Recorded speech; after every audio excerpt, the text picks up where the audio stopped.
अच्छा बच्चों, आज क्या तारीख है? और दिसंबर, ऐसे ही है। और पेपर आपके हैं, फर्ज करें जनवरी, फरवरी, मार्च। 2 मार्च से आपके पेपर शुरू हो जाएंगे। तो आप जरा डेज कैलकुलेट कर लें, खुद ही आइडिया हो जाएगा आपको। दिसंबर के आपके पास हैं जी कितने दिन? 26 दिन। जनवरी में 31 दिन, फरवरी के 28 दिन। कितने हो गए? 85 डेज हैं आपके पास अप्रोक्सीमेटली। ठीक हो गया। इन 85 डेज में से हमारे पास जो टोटल 70 डेज मेरा ख्याल है मैक्सिमम होंगे जिसमें लेक्चर्स हो पाएंगे। ठीक है, फरवरी के मिड तक हम कोशिश करेंगे सिलेबस अपना खत्म कर दें। तो बच्चों, इसका मतलब ये आपके पास रिवीजन का टाइम बिल्कुल नहीं है। रिवीजन आपकी नहीं हो पाएगी। ठीक है। तो आपने बच्चों जो चीज़ पढ़नी है वो उसी दिन ही पढ़नी है, पहली दफ़ा भी और आखिरी दफ़ा। माइंड मैप क्लियर हो रहा है ना कि क्या करना है आपने? Yes. आपने 2 पेपर रखे हैं या 3 पेपर रखे हैं, ये आपने देखना है कि उनको कैसे मैनेज करना है। अगर 2 पेपर रखे हैं तो काम इजीली मैनेज हो सकता है। 3 पेपर रखे हैं तो आपको एक्स्ट्रा एफर्ट पुट करनी पड़ेगी, रात के 12-1 बजे तक पढ़ना पड़ेगा। ठीक हो गया जी। तो हमारी कोशिश यही होगी बच्चों के इन 70 लेक्चर्स के अंदर अंदर ये सारा सिलेबस हम कवर करें। तो और सिलेबस आपके सामने है बच्चों। 14 चैप्टर है। कितने चैप्टर हैं? 14 चैप्टर हैं।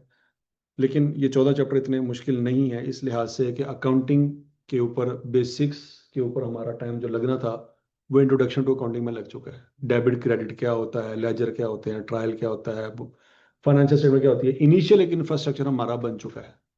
इनिशियल एक हम एक पूरा डिजाइन बना चुके हैं। अब उसमें हमने फिलिंग करनी है। ठीक हो गया जी।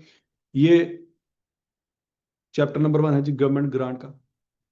ठीक है जी। गवर्नमेंट अगर आपको असिस्टेंस प्रोवाइड करे, पैसे दे दे कोई एसेट बाय करने के लिए, ठीक हो गया, तो क्या करना है? ये स्टैंडर्ड है इंटरेस्ट के ऊपर। इंटरेस्ट, अगर आपने कर्जा लिया उसके ऊपर इंटरेस्ट पे करना है तो उसको कैसे कैसे रिकॉर्ड करेंगे, ये आप ऑलरेडी पढ़ चुके हुए हैं। थोड़ा बहुत इसमें मजीद जो एडिशन है वो हम पढ़ेंगे। प्लांट की कॉस्ट में क्या क्या चीजें ऐड होती हैं पता है ना आपको? Yes sir. एक प्लांट अगर आपने जापान से इम्पोर्ट करवाया है, पाकिस्तान में लेके आए हैं, लाहौर में लेके आए हैं, तो उसकी कॉस्ट में क्या क्या चीजें ऐड होंगी, ये वो चीजें हैं। इन्वेस्टमेंट प्रॉपर्टी, अगर कोई आपकी बिल्डिंग रेंट पे है उसको क्या करना है? क्या वो आपकी बिल्डिंग काउंट होगी या वो रेंटल प्रॉपर्टी काउंट होगी, उसको कैसे रिकॉर्ड करना है, ये उसका स्टैंडर्ड है। अगर आपके कोई एसेट है, वो सडन उसमें नुकसान हो जाता है, एक्सीडेंट हो जाता है, जैसे गाड़ी है उसका एक्सीडेंट हो गया, मोबाइल है आपके हाथ से छूट गया, नीचे जमीन पे गिर गया, तो अचानक उसकी वैल्यू में कमी आई है। तो एक तो होता है ना डेप्रिसिएशन। डेप्रिसिएशन होता है जिसका पता होता है कि यार साल बाद उस मोबाइल की वैल्यू में कमी आ जाएगी, उसको रिकॉर्ड कैसे करना है। एक होता है कि sudden decrease in the value of asset. हाथ में मोबाइल था, छूटा, नीचे गिर गया, बेड़ा गर्क हो गया। तो अब इस सडन डिक्रीज को हमने कैसे रिकॉर्ड करना है, उसके ऊपर ये स्टैंडर्ड है IS 36। फिर हमारी जिंदगी में कुछ ऐसे एसेट भी होते हैं जो नजर तो नहीं आते लेकिन उनका पता होता है कि यार ये हमें फायदा दे रहे हैं। जैसे ब्रांड है, गुडविल है। ठीक है जी। ये चीजें ऐसी हैं कि वो तो फलां ब्रांड की एक चीज है तो आप उसको ट्राई नहीं करेंगे। आपको उसके बारे में लोगों से पूछने की जरूरत नहीं है कि यार ये चीज मैं बाय करूं या ना करूं, आपको पता फलां ब्रांड है, बस ठीक है। इसका क्या मतलब है? आप उस ब्रांड के ऊपर एक ट्रस्ट है, उस ट्रस्ट की बेस पे आप चीज बाय करने जा रहे हैं। लेकिन आप किसी और शहर में जाते हो, कोई भी ब्रांड वहां पे मौजूद नहीं है, तो वहां पे जब आप कोई चीज बाय करने लगे हो तो अब कुछ लोगों से मशवरा करोगे, यार ये मैं बाय करने लगा हूँ, परचेज करूं या ना करूं। बात समझ लगी? अब मुल्तान जाते हो सोनल वाले ने, तो वहां पे तो सारी दुकानें सोनल वैसे भरी पड़ी हैं। तो आप करोगे क्या? आप किसी यार दोस्त से पूछोगे, यार मैंने बाय करना है, कहाँ से करूं? ठीक है। लेकिन एक ब्रांड है बहुत बड़ा, उसके बारे में पूरे पाकिस्तान में हर किसी को पता है कि फलां दुकान का जो सोनल बड़ा अच्छा है। तो वहां पे आप किसी से मशवरा नहीं करेंगे क्योंकि आप, ब्रांड ने आपके ऊपर ट्रस्ट इतना ज्यादा डेवलप कर दिया है कि किसी से बात करने की जरूरत नहीं है। समझ लगी? तो कुछ ऐसी चीजें होती हैं जो फिजिकली नजर तो नहीं आ रही होती लेकिन उनकी प्रेजेंस आपको फील हो रही होती है, जैसे सॉफ्टवेयर है। सॉफ्टवेयर ना हो तो आप मोबाइल कैसे इस्तेमाल करेंगे, सॉफ्टवेयर होगा तो मोबाइल कैसे इस्तेमाल करेंगे। इसका मतलब है उसके होने या ना होने से फर्क पड़ता है। मोबाइल के अंदर कैलकुलेटर का सॉफ्टवेयर आपने इंस्टॉल किया हुआ है और नहीं इंस्टॉल किया हुआ, दोनों सूरतों में आपको फर्क फील हो जाएगा। तो वो जो सॉफ्टवेयर है वो इंस्टॉल करने से क्या मोबाइल के वजन में इजाफा हुआ? मोबाइल के वजन में तो इजाफा नहीं हुआ, लेकिन उसके इंस्टॉल ना होने से जो नुकसान हो रहा था, उसके होने के बाद आपको जो फायदा हो रहा है, आपको फील होगा कि यार इसका होने और ना होने से फर्क पड़ता है। पॉइंट समझ आ गया कि नहीं आ गया? एग्रीकल्चर हमने पढ़ना है कि अगर आप किसान हैं, आप क्या हैं? किसान। तो वो भी तो आपका कारोबार है। आप फसलें काश्त करते हैं, फसलें बड़ी होती हैं, काटते हैं, बेचते हैं, पैसे कमाते हैं, तो ये भी आपका क्या है? कारोबार है। एक चार्टर्ड अकाउंटेंट एक जिम्मेदार के यहाँ पे नौकरी करता है, जिम्मेदार के पास 1000 एकड़ की फसलें हैं, तो अरबों रुपए की उसकी अर्निंग है। तो उस बंदे ने क्या रखा हुआ है? एक सीए को रखा हुआ है। तो फिर सीए को यह भी तो पता होना चाहिए ना कि फसलों को रिकॉर्ड कैसे करना है। नहीं बात लगी? अगर वो सीए ये कहे भाईजान फसलें था तो मैंने नहीं पता, क्योंकि मैं लाहौर में पढ़ा वहां पे फसलें नहीं होती थी, तो जिम्मेदार कहेगा यार ऐसे सीए का क्या फायदा जो मेरे कारोबार की काउंटिंग नहीं कर सकता। तो फिर एक सीए को जब कहा गया है कि कारोबार मैनेज करना है, तो कारोबार तो किसी तरह का भी हो सकता है। कारोबार सिगरेट बनाने का भी कारोबार है, मोबाइल बनाने का भी क्या है? कारोबार है। तो फसलों का भी तो हो सकता है ना। तो वो फसलों की रिकॉर्डिंग कैसे करनी है उसके ऊपर हमने एक पूरा स्टैंडर्ड पढ़ना है, चैप्टर पढ़ना है, उसका नाम क्या है? IS 41।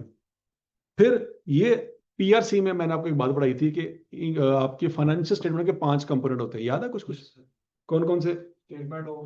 Statement of comprehensive income, statement of financial position, statement of changes in equity, ये वो स्टेटमेंट है। वो तीसरी स्टेटमेंट है जो मैंने आपको कहा था कि हम कैफ में पढ़ेंगे, तो ये वो तीसरी स्टेटमेंट पढ़नी है। ठीक हो गया जी? फिर उसके बाद ये बच्चों थ्योरी है, conceptual and regulatory framework for financial reporting, कि हमने जिस तरह से आपको कुछ याद होगा बचपन में बातें पढ़ी थी, प्रूडेंस कंसेप्ट क्या होता है, याद है? प्रूडेंस कंसेप्ट क्या होता है, मैचिंग कंसेप्ट क्या होता है, ठीक है? उस तरह के कुछ कंसेप्ट हैं जो इसके अंदर हम पढ़ेंगे कि जिनकी बेस पे अकाउंटिंग जो है वो खड़ी है। अच्छा, फिर उसके बाद ये है कि आपने ये भी पढ़ा था कि अगर डेप्रिसिएशन पिछले सालों में गलत रिकॉर्ड हो जाए, याद है? हमने पढ़ा था पीआरसी में कि अगर डेप्रिसिएशन आपने गलती से गलत रिकॉर्ड कर दी, ज्यादा रिकॉर्ड कर दी है, अब आपको बाद में पता चला, तो आप उसको क्या करेंगे? ठीक करेंगे। एरर अगर आ जाए तो उनको कैसे रिकॉर्ड करना है, ये चैप्टर उसके ऊपर है। पॉइंट समझ आ रहा है कि नहीं आ रहा? तो ये बातें भी कुछ ना कुछ वहां पे पढ़ी हुई हैं, बस उसमें आपने एक रॉ फॉर्म में पढ़ी थी, यहाँ पे एक डिसिप्लिन फॉर्म में हम चीजें पढ़ेंगे। तो ये उसके ऊपर बच्चों चैप्टर है। फिर उसके बाद वंस अगेन आपके ऊपर वही स्टैंडर्ड आ गया, वही चीजें आ गई, स्टेटमेंट ऑफ कंप्रिहेंसिव इनकम और स्टेटमेंट ऑफ फाइनेंशियल पोजीशन, जो आपने इंट्रोडक्शन टू अकाउंटिंग में पढ़ी थी वही यहाँ पे दोबारा पढ़नी है। तो ये भी आपने ऑलरेडी पढ़ी हुई है। इनकम्प्लीट रिकॉर्ड, इनकम्प्लीट रिकॉर्ड का कंसेप्ट ये है कि फर्ज करिए आप किसी कंपनी में काम कर रहे थे, उस कंपनी में आग लग गई, आधा रिकॉर्ड जल गया, अब कुछ बचा खुचा सा रिकॉर्ड आपके पास पड़ा हुआ है, तो उस बचे खुचे रिकॉर्ड को देख के आपने बाकी का रिकॉर्ड कंप्लीट करना है। समझ आ रही कि नहीं आ रही? आधा रिकॉर्ड जल गया है, आधा बच गया, जो बच गया उसको देख के समझ के बाकी का रिकॉर्ड आपने कंप्लीट करना है। इसको हम क्या कहते हैं? Incomplete records.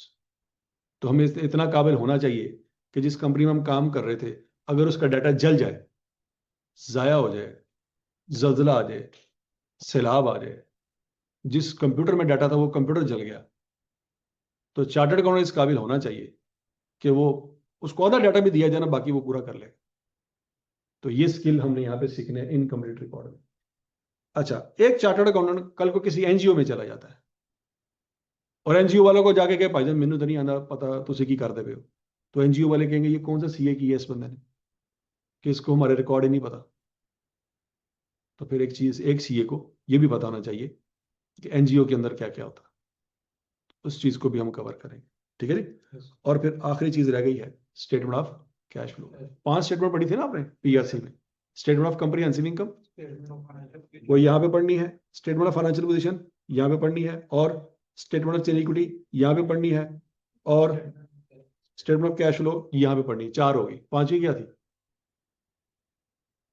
Notes to the accounts. 5वीं चीज थी डिस्क्लोजर नोट्स। तो वो बच्चों ये 5 चीजें आपने यहाँ पे पढ़नी है। जब आप ये पढ़ रहे होंगे ना IS 16, तो इसमें वो नोट पढ़ेंगे जो नोट्स टू दी अकाउंट्स में आना होगा। समझ लगी जी? तो बहुत सारे स्टैंडर्ड ऐसे हैं बच्चों जिसकी कोई ना कोई थोड़ी बहुत बातें आपने ऑलरेडी पीआरसी में पढ़ी हुई हैं, बस बाकी की बातें आपने यहाँ पे पढ़नी है। और चूंकि आपकी बेसिक्स बन चुकी हुई हैं तो उसके ऊपर जो आपने 2 महीने लगाए थे पीआरसी में, अब वो 2 महीने यहाँ पे लगाने की जरूरत नहीं है। हम सीधी सीधी बातें समझ के उसको अल्टीमेटली सोच सकते हैं कि यार ये वाली वैल्यू अगर बैलेंस शीट में जाती तो कहाँ जाती, ये वाली वैल्यू अगर प्रॉफिट एंड लॉस में जाती तो कहाँ जाती, क्योंकि आपका एक दिमाग में बैलेंस शीट का इमेज बना हुआ है, प्रॉफिट एंड लॉस का इमेज बना हुआ है। यहाँ तक की बात समझ लगी। तो जस्ट उन चीज़ों को मजीद ऐड करना है बैलेंस शीट में और प्रॉफिट एंड लॉस में। जो चीज़ें आप हाँ ऑलरेडी बना चुके हैं उनमें कुछ मजीद वैरायटी ऐड करनी है, और कोई नई चीज़ यहाँ पे नहीं है। यहाँ तक की बात समझ लगी बच्चों। अब बच्चों हम अपना पहला स्टैंडर्ड शुरू करते हैं।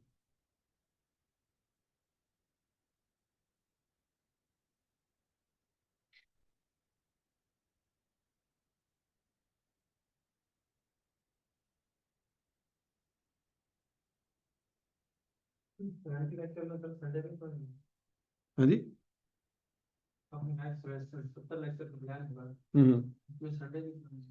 अगर आप संडे की छुट्टी कर लेंगे तो फिर वो बाकी वीकडेज में लेक्चर हो जाएंगे। तो अगर आप छुट्टी नहीं करेंगे तो बाकी वीकडेज एंड पे आपको मिल जाएंगे। वो तय कर लेते हैं ना फिर क्या करना उसका है। Very good. आप माशाल्लाह दूरंदेश हैं, मैंने साहब लगा लिया आपका। है पीएससी में पता लग गया था, बहुत दूर की सोची आपने, शायद बेशक तक पहुंच गए थे। अच्छा जी, डिस्पोजल या सेल ऑफ एसेट। अब बच्चों आपने इंट्रोडक्शन टू अकाउंटिंग में एसेट के बारे में बड़ा कुछ पढ़ लिया, ऐसी ही ना। एसेट को बाय करते हैं, उसकी कॉस्ट में क्या क्या चीजें शामिल होंगी, क्या क्या चीजें शामिल नहीं होंगी, ये सारी बातें हम पढ़ चुके हैं। लेकिन हमने एक चीज नहीं पढ़ी वहां पे, और वो ये थी कि अगर एसेट को कल को बेच दें तो बेचते वक्त क्या करना है। ये बात आपने इंट्रोडक्शन टू अकाउंटिंग में नहीं पढ़ी। ये बात हमने आज पढ़नी है कि अगर हम एसेट को सेल कर दें तो सेल करते वक्त क्या क्या अकाउंटिंग एंट्रीज करनी पड़ेंगी। इसको बच्चों क्लियर करते हैं। अब जरा फर्ज करते हैं एक एसेट आपने बाय किया था और वो 7.5 लाख का, 7.5 लाख का था। कितने का था? इस्तेमाल करते करते कई साल गुजर गए, कितनी डेप्रिसिएशन चार्ज कर चुके हैं? 6 लाख की। इस वक्त उसकी रिमेनिंग वैल्यू कितनी है? 1.5 लाख रुपए है। मार्केट में उसका रेट लगा 1,80,000 का, हमने 1,80,000 का बेच दिया। फायदा हुआ नुकसान हुआ? फायदा हुआ। कितना फायदा हुआ? ये फायदा आपने कैसे निकाला बच्चों? उसका एक फार्मूला है। फार्मूला क्या है? Difference between WDV and cell proceed. WDV तो पता ना क्या होती है? WDV किसको कहते हैं? रिटन डाउन वैल्यू को। फार्मूला क्या है उसका?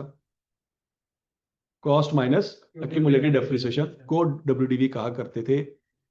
आज हमने उसको कितने का बेचा है? 1,80 का। कितने का था हमारी किताबों में? 1,50 का। गेन कितना आया? 30 का। ये 30 कैसे निकला? 1,80 माइनस 1,50। 1,80 क्या चीज है? Cell proceed. और 1,50 क्या है? WDV। तो बच्चों इसका मतलब है गेन या लॉस आपका निकलेगा अगर सेल प्रोसीड में से WDV माइनस करेंगे। क्या गेन या लॉस का फार्मूला सबको समझ आ गया? नहीं? अच्छा, अगर सेल प्रोसीड बच्चों होती 1,40,000 और WDV होती 1,50,000 तो क्या होता? माइनस की फिगर आती। और माइनस की फिगर आती, इसका क्या मतलब होता? लॉस है। इसका मतलब है इस फार्मूले से अगर प्लस की फिगर आई तो क्या मतलब होगा? गेन है। और अगर माइनस की फिगर आई तो क्या मतलब होगा? लॉस है। यहां तक की बात समझ लगी। आज के बाद कोई बंदा पूछ ले कि एसेट को बेचा, गेन आया या लॉस आया, ये निकालने का फार्मूला क्या है, तो क्या जवाब देंगे? Cell proceed minus WDV। Cost नहीं माइनस होनी, एक्यूमुलेटेड डेप्रिसिएशन माइनस नहीं होनी। क्या माइनस होनी है? WDV। ठीक है जी। तो इसका मतलब है अगर आपने गेन या लॉस निकालना है तो आपको क्या क्या चाहिए? आपको WDV चाहिए और अच्छा उसने आपको कॉस्ट दी हुई है और एक्यूमुलेटेड डेप्रिसिएशन दी हुई है, लेकिन WDV नहीं दी हुई, तो निकाल लेंगे। और यहां तक की बात से लगी। अब बच्चों अगला पॉइंट। अगला पॉइंट ये है कि जब आप इस सेल को रिकॉर्ड करेंगे अपनी किताबों में तो आपने सेल को रिकॉर्ड करना है तो डेबिट क्रेडिट करना है, क्योंकि किताबें तो डेबिट क्रेडिट समझती हैं, प्लस माइनस वो नहीं समझती। तो उसकी एंट्री कैसे करेंगे? देखो बच्चों आपने चीज बेची है तो पैसे आए के गए? 1,80,000 आ रहा है ना। तो बच्चों कैश को डेबिट करेंगे कितने से? 1,00,000। लेकिन किताबों से जो चीज जा रही है वो तो 1.5 लाख की जा रही है ना। वो 1.5 लाख की पड़ी हुई थी, तो जब निकालेंगे तो कितने से निकलेगी? 1.5 लाख से निकलेगी, क्योंकि इतने की पड़ी थी। तो हम मशीन को क्रेडिट कर देंगे कितने से, 1.5 लाख से। तो जब ये एंट्री करेंगे ना तो एंट्री टैली नहीं हो रही। एंट्री डेबिट कितने से हुई है, 180 से। क्रेडिट कितने से हुई है, ये एंट्री नहीं टैली हो रही। तो उसका क्या मतलब है, हमें इतना तो पता है कि जब एंट्री करते हैं ना तो डेबिट साइड और क्रेडिट साइड का टोटल मैच करता है हमेशा, लेकिन ये मैच नहीं कर रहा। डेबिट कितने से हो रहा है, 180 से। क्रेडिट कितने से हो रहा है, 150 से। तो इसका मतलब है क्रेडिट साइड पे 30,000 और लिखना पड़ेगा।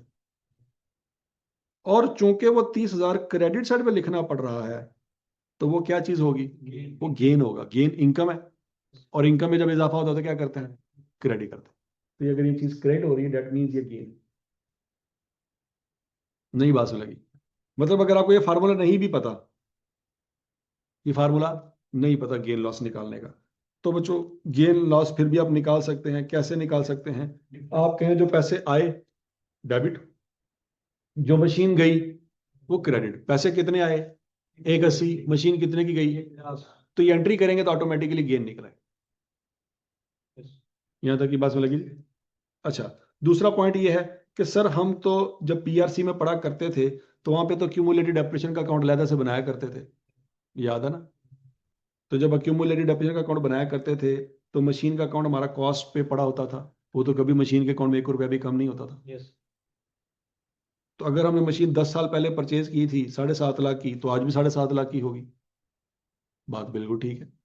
लेकिन फिर अक्यूमुलेटेड डेप्रिसिएशन का अलग से आपके पास अकाउंट भी पड़ा होगा, उसमें अक्यूमुलेटेड डेप्रिसिएशन कितनी पड़ी होगी, 6 लाख की।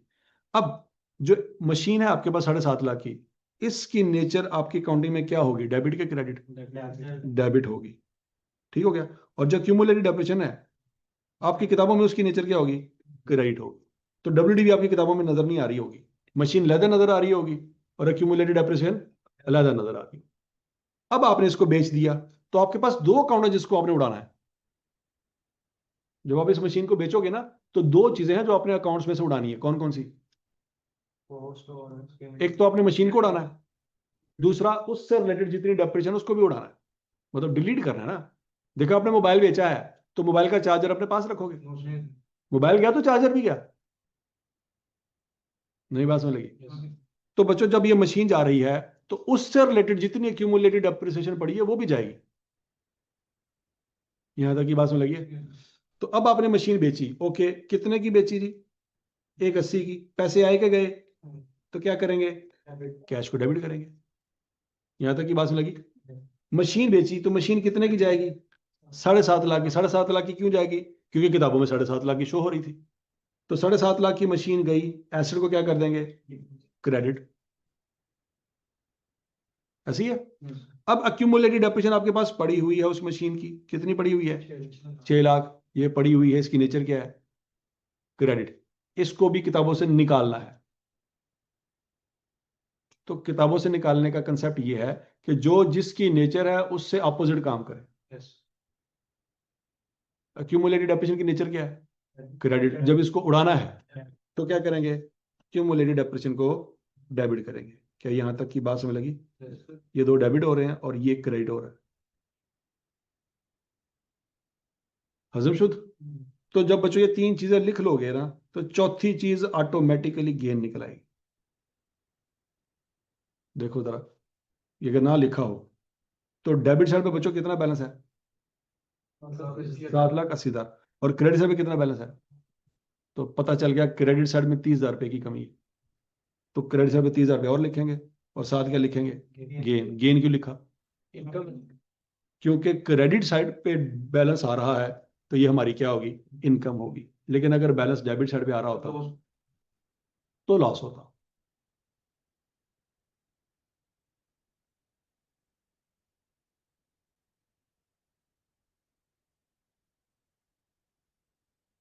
यहां तक की बात समझ लगी बच्चों। अब वो कहता है, अगला पॉइंट ये है कि ये गेन या लॉस जो आपने निकाला है, ये तो आपने अकाउंटिंग एंट्री की है ना। आपने क्या किया है, अकाउंटिंग एंट्री की है। अगर आपसे आई कैप कहे कि अकाउंट बनाओ, क्या बनाओ, हमने अकाउंट नहीं बनाना, लेकिन अगर आई कैप क्या ही दे कि भाईजान अकाउंट बनाओ, तो फिर तो बनाना पड़ेगा ना। तो फिर बच्चों में एक वर्किंग के तौर पे अकाउंट बनाया करेंगे। वर्किंग अकाउंट पे तौर पे क्या किया करेंगे, अकाउंट बनाया करेंगे, उसकी जरा प्रैक्टिस कर लेते हैं बच्चों।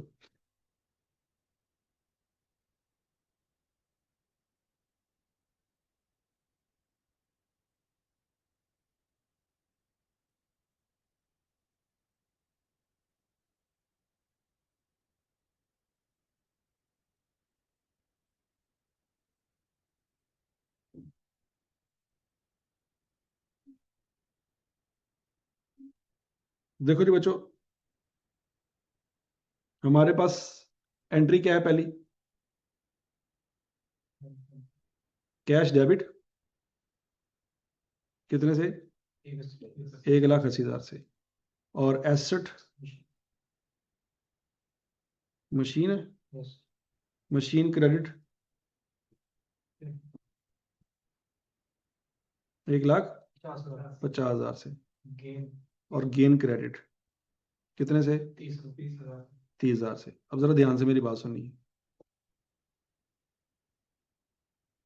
अगर वो कहे कि इसको, ये तो आपने एक एंट्री की है ना, इसको एंट्री की फॉर्म में नहीं बल्कि इसको अकाउंट की फॉर्म में हमें बना के दिखाओ, तो बच्चों आपने इस एंट्री को एक्सपेंड कर देना है। क्या कर देना है? एक्सपेंड करने से मुराद ये है कि कैश डेबिट हो रहा है कितने से? इसको डेबिट करो, एक लाइन छोड़ दो, एक लाइन छोड़ दो। उसके बाद मशीन क्या हो रही है? क्रेडिट हो रही है, तो मशीन को क्रेडिट करो कितने से? एक लाइन छोड़ दो। फिर उसके बाद क्या हो रहा है? गेन क्रेडिट हो रहा है, गेन को क्रेडिट कर दो और एक लाइन छोड़ दो।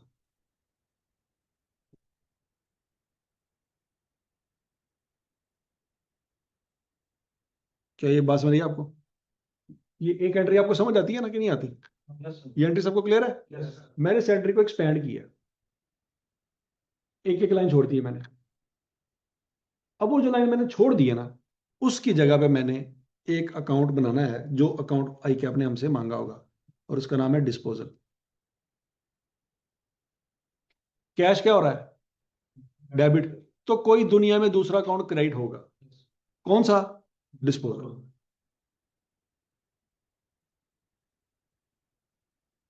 यहां तक की बात समझ लगी कि नहीं समझ लगी?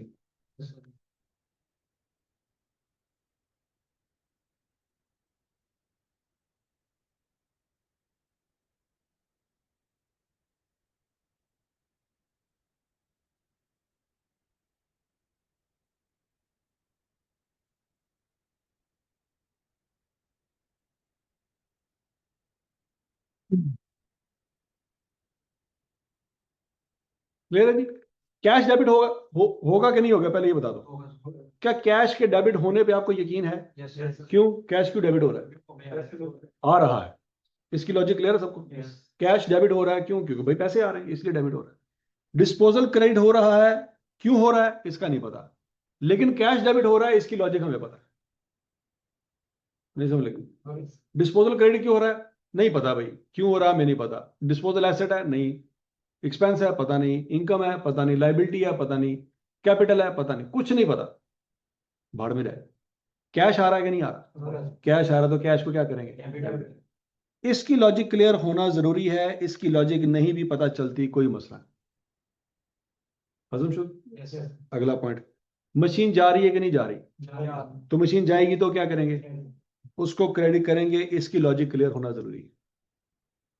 अभी इस एंट्री की दूसरी साइड है, 1,50,000 रुपया किसी और जगह पे डेबिट होना चाहिए। वो कहां पे डेबिट होगा? दुनिया में कोई ना कोई अकाउंट तो होगा जो 1,50,000 से डेबिट होगा। वो कौन सा अकाउंट होगा? वो डिस्पोजल में लेके जाएंगे। क्यों लेके जा रहे हैं पता नहीं। डिस्पोजल डेबिट क्यों हो रहा है नहीं पता, लेकिन मशीन क्रेडिट क्यों हो रही है हाँ इसका पता है। और समझ लगी बात की? अच्छा अगला पॉइंट, गेन क्रेडिट क्यों हो रहा है ये पता है? इनकम में इजाफा हो रहा है, इसकी लॉजिक पता नहीं चाहिए। अच्छा गेन क्रेडिट हो रहा है तो इसका मतलब है दुनिया में कोई और अकाउंट होगा जो डेबिट होना चाहिए 30,000 से। वो दुनिया में कोई और अकाउंट जो होगा वो कौन सा होगा? वो डिस्पोजल होगा। अब डिस्पोजल डेबिट क्यों हो रहा है नहीं पता। समझ लगी है? क्यों नहीं पता? क्योंकि ओरिजिनल एंट्री एक थी, ओरिजिनल एंट्री एक थी और इस एक एंट्री में तीनों बातों के बारे में हमें पता था कि ये डेबिट क्यों हो रहा है, ये क्रेडिट क्यों हो रहा है और ये क्रेडिट क्यों हो रहा है। लॉजिक समझ आ रही है? ये डेबिट क्यों हो रहा है, पैसे आ रहे हैं, ये क्रेडिट क्यों हो रहा है और ये क्रेडिट क्यों हो रहा है। तो ओरिजिनल में एंट्री तो एक ही थी ना हमारी, इस एंट्री की हर लाइन का हमें पता था। उस एंट्री को एक्सपैंड करके हमने क्या किया, 3 एंट्रियां बनाई। कितनी एंट्रियां बनाई, 3 एंट्रियां बनाई। तो 3 एंट्रियां जब बनाई तो उसमें हमने अपनी तरफ से जबरदस्ती एक लाइन घुसाई। कौन सी, डिस्पोजल वाली। तो उस लाइन की लॉजिक क्या हमें नहीं पता, लेकिन हमें उस एक पहली एंट्री में हर लाइन का पता था कि वो डेबिट क्यों हो रही है और वो क्रेडिट क्यों हो रही है। क्या यहां तक की बात समझ लगी? तो बच्चों अब बनाएंगे हम डिस्पोजल अकाउंट। क्या बनाएंगे, डिस्पोजल अकाउंट।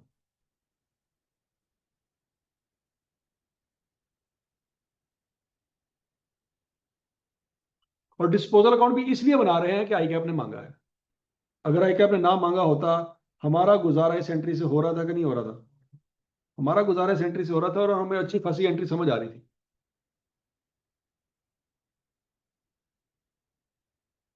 हमें अच्छी खासी एंट्री समझ आ रही थी। यहां तक की कोई बात कंफ्यूज कर रही है तो बताओ। क्लियर है सबको? अच्छा, अब आई कैप ने कहा कि भाईजान मुझे डिस्पोजल अकाउंट बना के दिखाओ। आई कैप की रिक्वायरमेंट की वजह से हमने एक एंट्री के 3 टुकड़े किए। क्या ये पॉइंट समझ आया सबको? अगला पॉइंट, अब हमें डिस्पोजल अकाउंट बनाना है।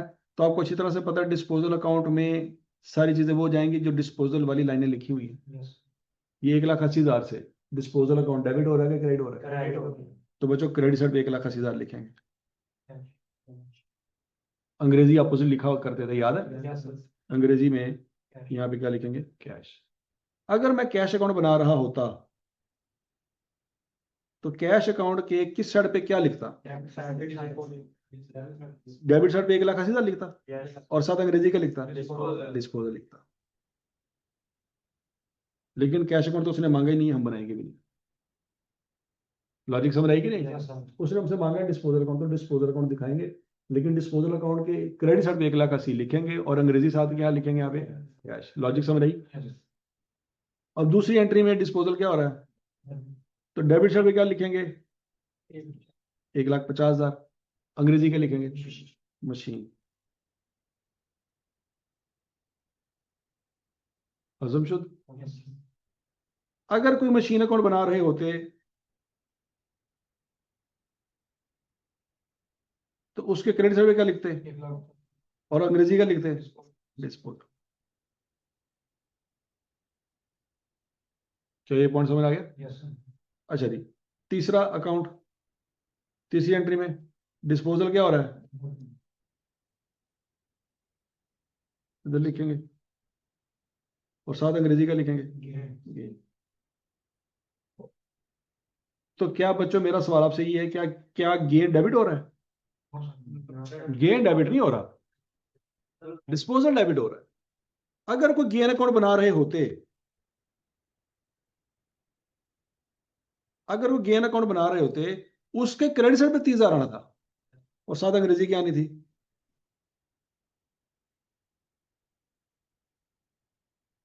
यहां तक की बात समझ लगी? उसने हमसे गेन अकाउंट नहीं मांगा, उसने हमसे कैश अकाउंट नहीं मांगा, उसने हमसे कौन सा अकाउंट मांगा है, डिस्पोजल अकाउंट मांगा है। तो डिस्पोजल अकाउंट बना देंगे बच्चों। और मजे की बात यह है कि ये अकाउंट आपका टैली रहेगा। ये अकाउंट आपका क्या होगा, टैली रहेगा। तो इसमें कोई कैड ऑन ब्रॉड डाउन नहीं आएगा, इसमें कोई कैड ऑन ब्रॉड डाउन नहीं आएगा। ये बस एक वर्किंग है। ये वर्किंग भी इसलिए आई है, आई कि आपने मांगी थी, अदरवाइज हमें ये वर्किंग करने का कोई शौक था नहीं। हमारा गुजारा सेंट्री से हो रहा था। क्या ये डिस्पोजल अकाउंट का फॉर्मेट सबको समझ आ गया? नहीं? अच्छा जी, अगली बात आई क्या करता है कि भाईजान डिस्पोजल अकाउंट बनाओ उस वक्त जब आपके पास एक्यूमुलेटेड डेप्रिसिएशन अकाउंट था। जब आपके पास एक्यूमुलेटेड डेप्रिसिएशन अकाउंट था तो फिर हम कहेंगे पहले इस एंट्री के 3 हिस्से किए थे, अब इस एंट्री के कितने हिस्से कर लेंगे, 4 हिस्से कर लेंगे। यहाँ तक जो बात पढ़ाई है मैंने वो समझ आई है कि नहीं आई? उसमें कोई कंफ्यूजन है तो बता दो। 100% क्लियर है? Yes sir. अच्छा जी, अब बच्चों अगली बात करते हैं। अगर आई कैप कहे कि एक्यूमुलेटेड डेप्रिसिएशन अकाउंट भी था, तो फिर डिस्पोजल वाली एंट्री में 4 लाइनें आएंगी। कितनी लाइनें आएंगी? 4 लाइनें। कैश डेबिट हो रहा है बच्चों, कितने से? 1,80,000 से। एक्यूमुलेटेड डेप्रिसिएशन डेबिट हो रही है, कितने से? 6 लाख से। मशीन क्रेडिट हो रही है, कितने से? 1,50,000। और गेन क्रेडिट हो रहा है, कितने से? 30,000 से। देखिए, अगर आई कैप कहे कि accumulated depreciation account separately maintain हो रहा है, हम कहेंगे ठीक है मेंटेन हो रहा है। डिस्पोजल की एंट्री करो तो फिर ये वाली एंट्री करेंगे, बात खत्म। लेकिन आई कैप कहे कि डिस्पोजल वाली एंट्री काफी नहीं है, डिस्पोजल का अकाउंट भी बनाओ, तो फिर हमें मजबूरन क्या करना पड़ेगा? इसको एक्सपेंड करना पड़ेगा। इस एक एंट्री से कितनी एंट्रियां बन जाएंगी? 4 एंट्रियां बन जाएंगी। क्या बना सकते हैं 4 एंट्रियां? बना देना, शाबाश।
हाँ जी, हो गया नहीं? मेरे सबसे पहले क्या करना है जी? कैश 1,80,000 से डेबिट,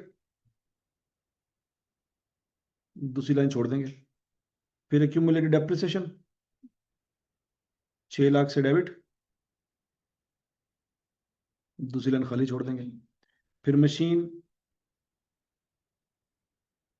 7,50,000 से क्रेडिट, लाइन खाली छोड़ दी। और फिर गेन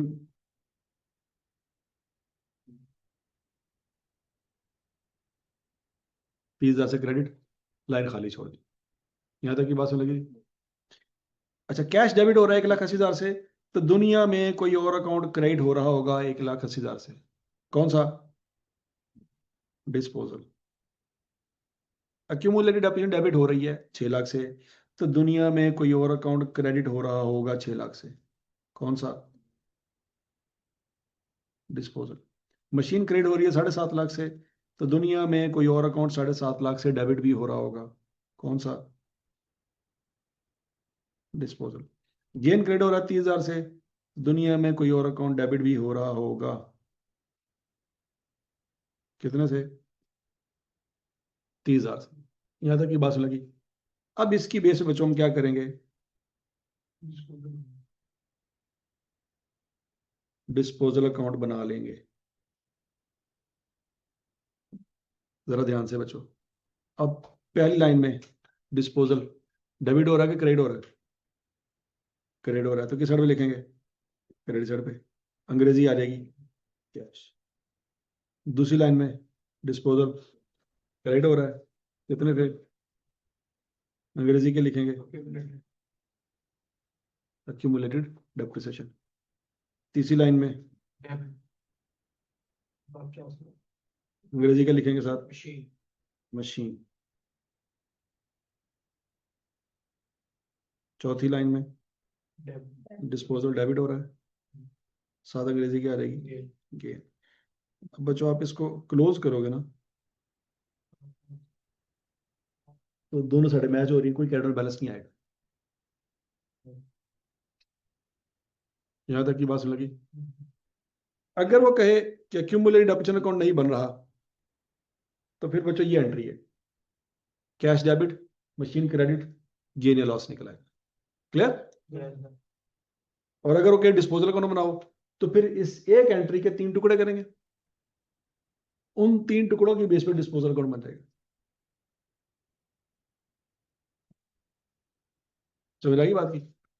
लेकिन अगर आई कैप कहे कि भाईजान एक्यूमुलेटेड डेप्रिसिएशन अकाउंट भी बन रहा है, हम कहेंगे ठीक है, तो फिर एंट्री में 4 लाइनें आ जाएंगी, ये एंट्री पास करेंगे, जान छूट जाएगी। लेकिन आई कैप कहता है भाईजान डिस्पोजल अकाउंट बनाओ, तो फिर इस एक एंट्री से आगे 4 एंट्रियां बनेंगी, और उन 4 एंट्रियों की बेस पे डिस्पोजल अकाउंट बन जाएगा। समझ लगी? अच्छा बच्चों, और अगर आप आहिस्ता आहिस्ता डिस्पोजल अकाउंट के फॉर्मेट को दिमाग में बिठा लो, एक वक्त आएगा कि डिस्पोजल अकाउंट आपको हिफज हो जाएगा। तो डिस्पोजल अकाउंट जब हिफज हो जाएगा, तो याद रखिएगा कि डिस्पोजल अकाउंट में मशीन हमेशा डेबिट साइड पे आएगी, और कैश हमेशा क्रेडिट साइड पे आएगा, और गेन हमेशा डेबिट साइड पे आएगा। यही चीज यहाँ पे दोबारा देख लो बच्चों, मशीन किस साइड पे आ रही है? कैश, और गेन एक्स्ट्रा चीज क्या आ रही है? Accumulated depreciation. 3 बातें हुई हैं जो ऊपर पढ़ी हैं, सिर्फ एक चीज एक्स्ट्रा आएगी, और वो एक्यूमुलेटेड डेप्रिसिएशन है। क्या वाकई एक्यूमुलेटेड डेप्रिसिएशन क्रेडिट हो रही है? एक्यूमुलेटेड डेप्रिसिएशन क्रेडिट नहीं हो रही, डिस्पोजल है जो क्रेडिट हो रहा है। एक्यूमुलेटेड डेप्रिसिएशन का अकाउंट बनाया होता तो वो डेबिट हो रही होती। तो समझ लगी बात की? कितनी समझ लगी?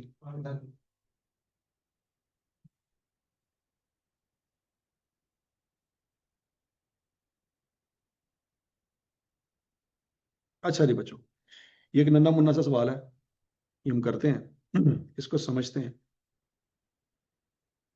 वो कहता है जी, the machinery account at cost of a firm for 3 years ended 31 December 2014 appears as follow. एक कंपनी है, उसने 2012 में काम शुरू किया था। कब शुरू किया था? 2000। कैसे पता लगा 2012 में काम शुरू किया था? क्योंकि 2012 में उसका कोई ब्रॉडडाउन नहीं था। याद है, किसी कारोबार के स्टार्ट होने की निशानी ये है कि उस साल में अगर ब्रॉडडाउन नहीं ना आ रहा, इसका मतलब है वो चीज उस साल में मौजूद, उससे पिछले साल में मौजूद ही नहीं थी। तो मशीनरी अकाउंट पहली दफा इसने कब बनाया? 12 में। पहली मशीन इसने कब ली होगी? 2012 में। 2012 में किस दिन? 1 जनवरी को मशीन ली होगी। क्या ये पॉइंट समझ आ रहा है कि नहीं आ रहा? ये जो कुछ दिया हुआ है ना, उसके पीछे की मैं आपको दास्तान सुना रहा हूँ। तो उसने पहली मशीन 1 जनवरी 2012 को बाय की। क्या 11 में इसका कोई कारोबार था? 11 में इसका कोई कारोबार नहीं था। पहली मशीन इसने बाय की 2012 में। उधार पे बाय की या कैश पे? कैसे पता लगा? कैश लिखा हुआ। कितने की बाय की? 50,000 की बाय की। यहां तक की बात समझ लगी बात?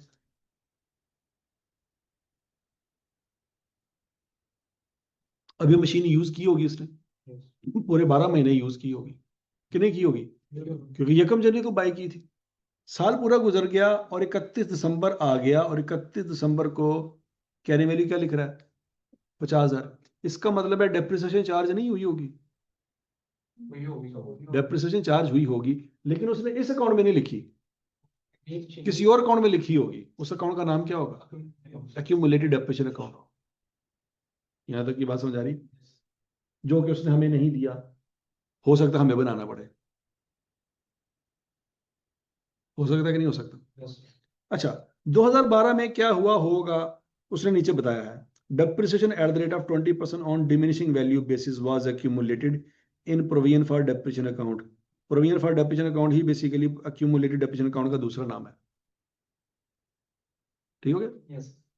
ऑन 31 अक्टूबर 2015, ये तो 15 की बात है ना, हम तो 12 में खड़े हैं फिलहाल। तो बात सुन लगी है? बोलो तो सही।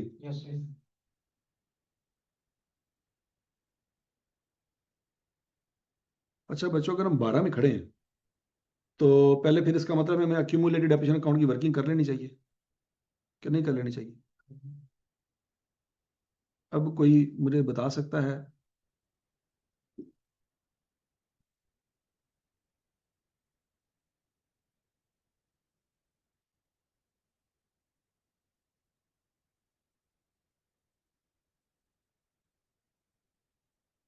2012 का साल है बच्चों।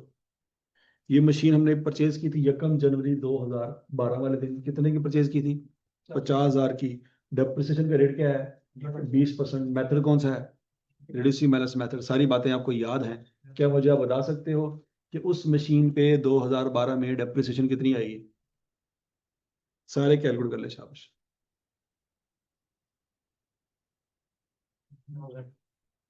सब अपनी अपनी कैलकुलेशन करें।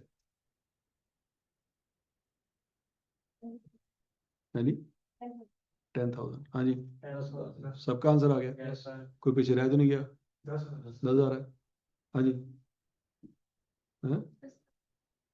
अच्छा जी बच्चों, कैसे निकला 10,000 ये बताइएगा जरा। 50,000 की मशीन थी, पहले साल कोई डेप्रिसिएशन, इंटू 20%। लेकिन क्या पूरा साल है कि नहीं है? पूरा साल है, तो क्या आंसर आएगा बच्चों? 10,000। एंट्री क्या पास करेंगे इसकी वाला?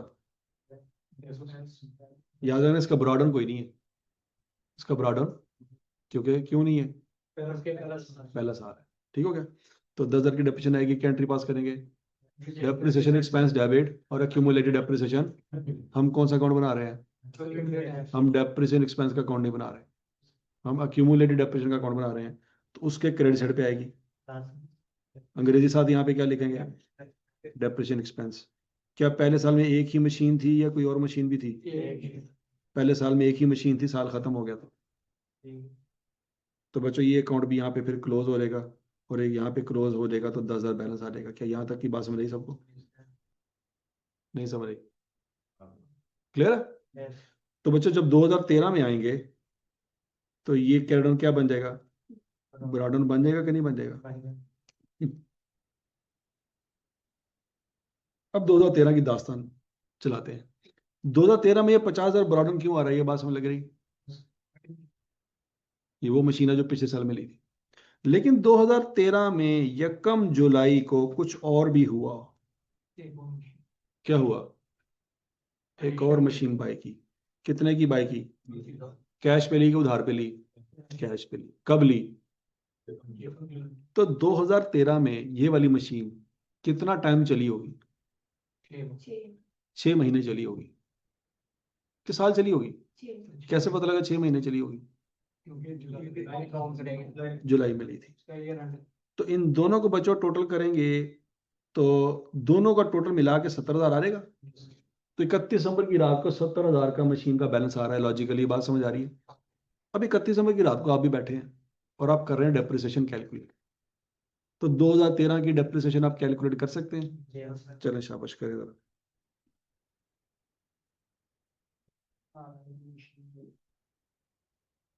शाबाश, जो आपने सोचना है सोचें। मुझे 2013 की डेप्रिसिएशन चाहिए।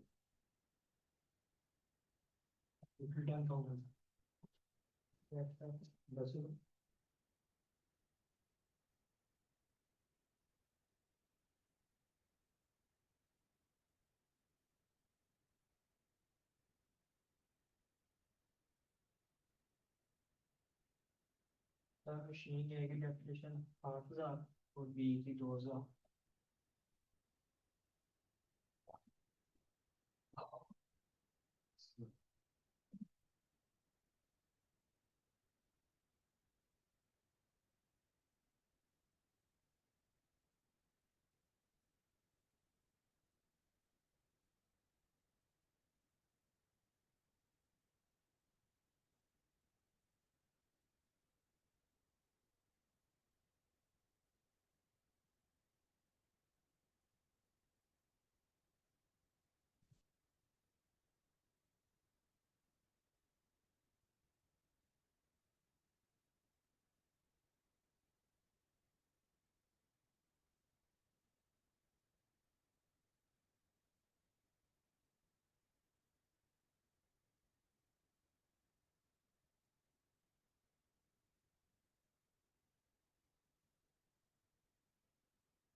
ये हो गए।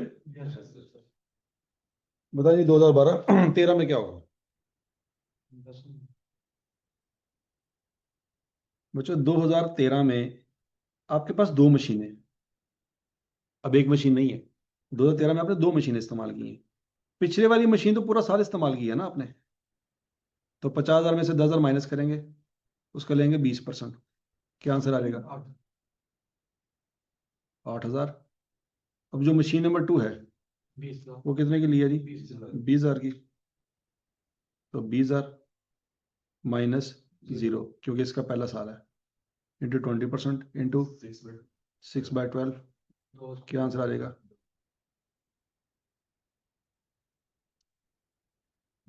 तो 10,000 ही आ गया टोटल। ऐसे ही है। Yes. तो इसकी एंट्री पास करेंगे, डेप्रिसिएशन एक्सपेंस डेबिट और एक्यूमुलेटेड डेप्रिसिएशन क्रेडिट। तो बच्चों यहाँ पे कैरी ऑन बैलेंस आ जाएगा 20,000। यहाँ तक की बात में लगी? यहाँ तक किसी को कोई इतराज है तो बता दें। अब आ गया 2014। तो बच्चों 2014 में ब्रॉडन कितना लिखेंगे? 20,000 ही लिखेंगे ना? Yes. ठीक हो गया। अच्छा जी, अगला पॉइंट। 2014 में ब्रॉडन आ गया 70,000। ये कहाँ से आई, ये बात समझ लगी? ओके, यकम जनवरी को 70,000 बैलेंस था, और यकम जुलाई को कुछ और भी हुआ। क्या हुआ? एक नई मशीन ली। कितने की? ये मशीन कितने महीने चली? 6 महीने चली। कैसे पता लगा? यकम जुलाई को परचेज की थी। तो 70 पहले पड़ी थी, 15 और आ गई, तो टोटल कितना बैलेंस हो गया बच्चों? 85,000 का बैलेंस हो गया। तो क्या 2014 का भी आप मुझे डेप्रिसिएशन का आंसर बता सकते हैं? ट्राई करें, शाबाश।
बोलिए, Yes, sir. क्या आंसर आ रही?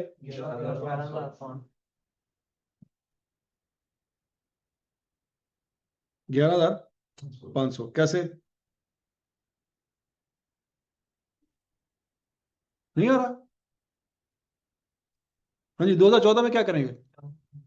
अब 3 मशीनें हैं, तीनों की डेप्रिसिएशन लेते लेते निकालेंगे हैं। 50,000 में से क्या माइनस करेंगे? ये 10,000 ये और 8,000 ये एक ही मशीन का था, ऐसी है।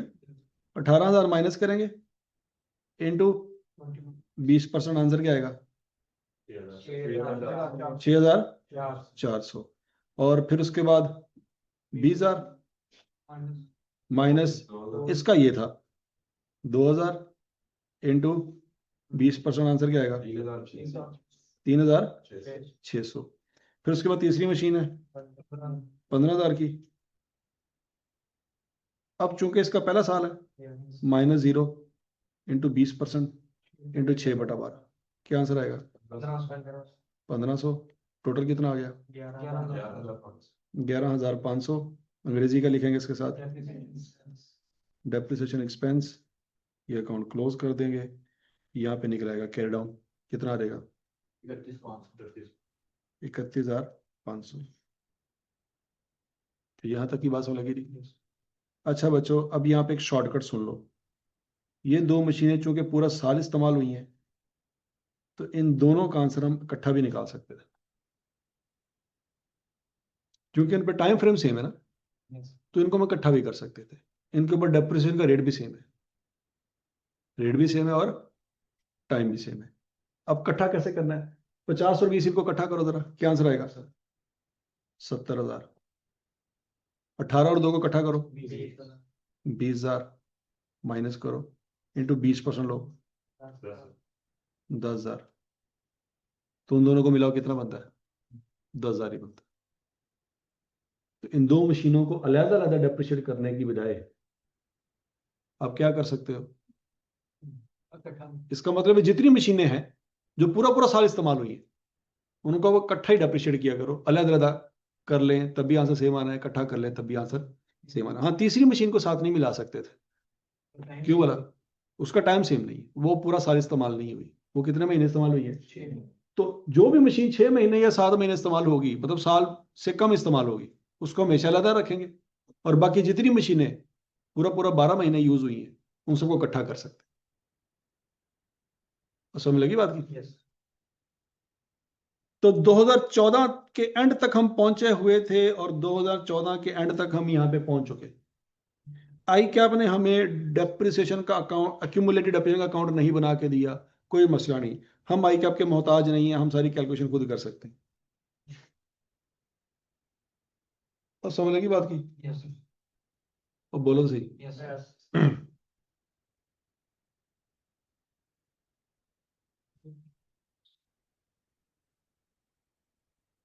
ऑन 1 अक्टूबर 2015, अब 2014 तक की बात समझ लगी बच्चों? अब 1 अक्टूबर 2015 की बात है। अब 1 अक्टूबर 2015 में तो तब पहुंचेंगे ना, पहले 1 जनवरी 15 तक तो पहुंचे। मतलब पहले ब्रॉडडाउन तो लिखा है यहाँ पे, कितना आ रहा है? 31,500। और यहाँ पे हमें एक एसेट अकाउंट भी मेंटेन करना पड़ेगा, एक एसेट अकाउंट भी यहाँ पे बनाना पड़ेगा। 14 तक तो उसने बना के दिया हुआ है, लेकिन 15 का नहीं दिया हुआ।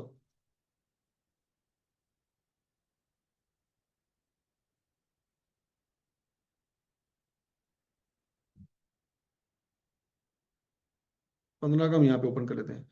कैडन कितना है? 85,000। वो ब्रॉडर यहाँ पे लिख लेते हैं। तो समझ आ रही बात की? ओके, 50,000 तक क्लियर है सबको? अच्छा जी, अब हुआ क्या? कहता है on 1 October 2015 machine number 2 was damaged and has to be replaced by a new machine costing 25,000। ये 25,000 की वैल्यू क्या है? ये 25,000 क्या कह रहा है वो? ये नई मशीन आ रही है कि जा रही है? अगर आ रही है तो किस साइड पे लिखेंगे बच्चे? डेबिट साइड पे, ऐसे ही है। 25,000 लिखेंगे, ओके जी। और इसके साथ अंग्रेजी का लिखेंगे कैश। लेकिन कब आई ये भी बताना ना। ये कम अक्टूबर को, ये बात भी याद रखनी। ये डेट याद रखना क्यों जरूरी है? डेप्रिसिएशन के लिए डेट याद रखना। हजम शुद्ध। अच्छा, फिर क्या हुआ? The machine was insured and insurance claim of 12,400 was receive. कौन सी मशीन निकली? मशीन नंबर 2, तो मशीन नंबर 2 कितने की ली थी? कॉस्ट 20,000 नजर आ रही कहीं पे आपको? ढूंढो ढूंढो ढूंढो ढूंढो, यही है ना? तो बच्चों ये मशीन खराब हो गई कि नहीं हो गई? ये हमारी कंपनी में से बाहर निकल चुकी है कि अभी पड़ी हुई है? निकल चुकी है तो निकालनी पड़ेगी ना, कि खुद ब खुद निकल गई है? मतलब सोच समझ के जवाब देना। क्या ये मशीन अभी भी इस डाटा में आपको नजर आ रही है? कहाँ पे है? इस 85,000 के अंदर है। अच्छा, 85,000 के अंदर पूरी की पूरी वैल्यू है कि आधी वैल्यू रह गई? पूरी की पूरी वैल्यू कैसे है? क्योंकि उसकी टोटल कॉस्ट सारी मशीन की क्योंकि यहाँ पे चीजें सिर्फ आई हैं, गई कोई भी नहीं। तो 20,000 आया था, 1 रुपया भी उस साइड पे नहीं रिकॉर्ड किया हमने। नहीं बात लगी? पहली मशीन थी 50 की, आज तक 50 की है। उसमें अगली मशीन आई 20 की, कितने की होगी? 70 की। उसमें मजीद 15 की ऐड हुई, कितनी है? 85 की। वही 85 यहाँ पे लिखा हुआ है। तो इसका मतलब है मशीन जितने की आई थी आज तक उतने की ही है। यहाँ तक की बात समझ लगी? तो इसका मतलब है जब उसको निकालेंगे तो जितने की पड़ी हुई थी उतने की निकालेंगे। कितने की पड़ी हुई थी? तो बच्चों निकालेंगे तो कितने की निकालेंगे? 20,000। इसके साथ लिखनी है अंग्रेजी। हाँ जी, डिस्पोजल। याद आया कुछ कुछ? ये वही एंट्री है, डिस्पोजल डेबिट, मशीनरी क्रेडिट। और अगर साथ डिस्पोजल अकाउंट बनाना पड़ जाए, बना सकते हैं बच्चों। इसके किस साइड पे लिखेंगे? डेबिट साइड पे। अंग्रेजी क्या लिखेंगे? मशीन।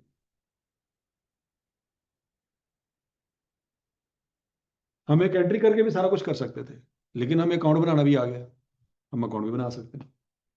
तो मशीन यहाँ से जा रही है, वहां पे जा रही है, तो यहाँ पे क्रेडिट कर देंगे, वहां पे डेबिट कर देंगे, अंग्रेजी ऑपोजिट लिख लेंगे। हजम शुद्ध।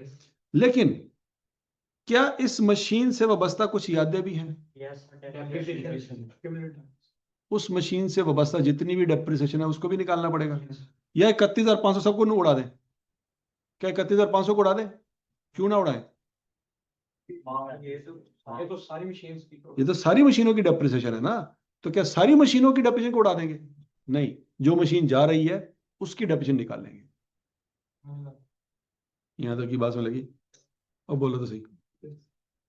अच्छा, अब जरा तसल्ली से मेरी बात सुने। ये मशीन कब गई? यकम अक्टूबर 15 को गई ना।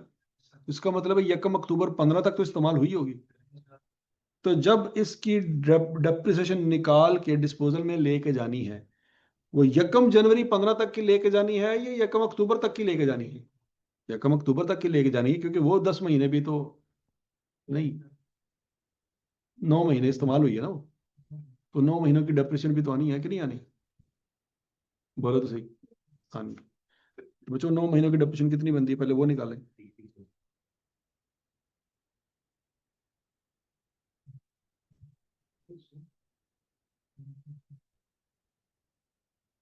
बीस हजार की थी ना? 20,000 माइनस, अब जरा ध्यान से, 20,000 माइनस उससे रिलेटेड पुरानी जितनी डेप्रिसिएशन थी। एक ये 2,000 ये वाली थी, और 3,600 ये वाली थी ना। तो 2,000 और 3,600 मिलाएंगे तो 5,600 बनती है, इंटू 20% इंटू 9/12। क्या ये बात सबको समझ आई? क्या आंसर आएगा? 2160। अब बच्चों मैं जब इस 31,500 के सामने डिस्पोजल में सारी मशीन की वैल्यू लेके आऊंगा, तो इस मशीन से रिलेटेड टोटल डेप्रिसिएशन कितनी है आज तक की?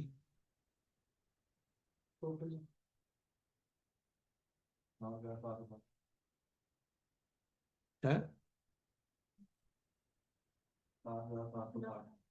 कैसे आई?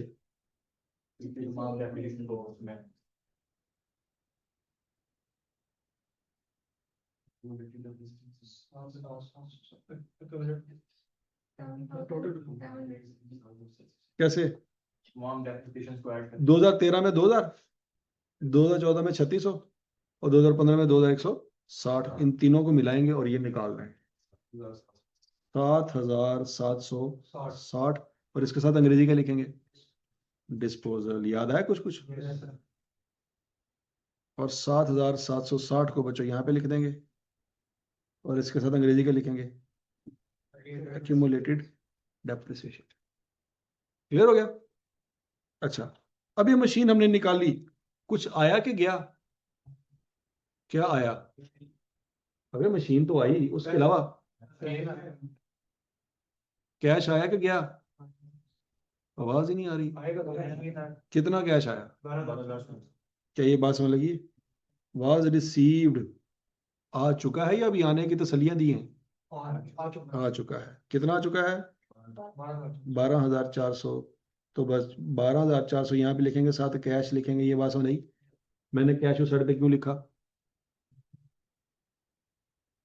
क्या कैश क्रेडिट हो रहा है? कैश क्रेडिट नहीं हो रहा, डिस्पोजल क्रेडिट हो रहा है। याद है कुछ कुछ? अब बच्चों अभी तक मुझे ये नहीं पता कि इस डिस्पोजल पे गेन आया है या लॉस आया है, लेकिन मुझे डिस्पोजल का फॉर्मेट हल्का हल्का सा याद है। अगर तो डेबिट साइड पे डिफरेंस आया तो वो क्या होगा? गेन होगा। सोचो, अभी अभी पढ़ा है, अभी अभी अभी जरा देखो, गेन किस साइड पे आया था?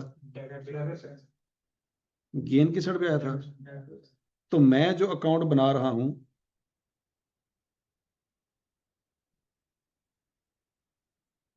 उसमें मुझे नहीं पता किस साइड पे डिफरेंस आएगा, लेकिन इतना पता है कि अगर डेबिट साइड पे आया तो वो गेन होगा। करके देखो जरा।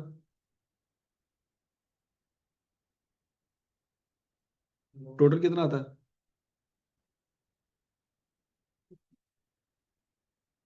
160 ध्यान से, ध्यान से। इसका टोटल कितना आता है? 20,160। तो वही 20,160 इधर आएगा, तो इसका मतलब 160 इधर आएगा। और अगर 160 है तो ये फिर क्या है? गेन है। कोई ये ना सोचे सर ये तो डेबिट हो रहा है। गेन डेबिट नहीं हो रहा, डिस्पोजल डेबिट हो रहा है। यही तो पॉइंट है, बार बार यही तो बता रहा हूं आपको।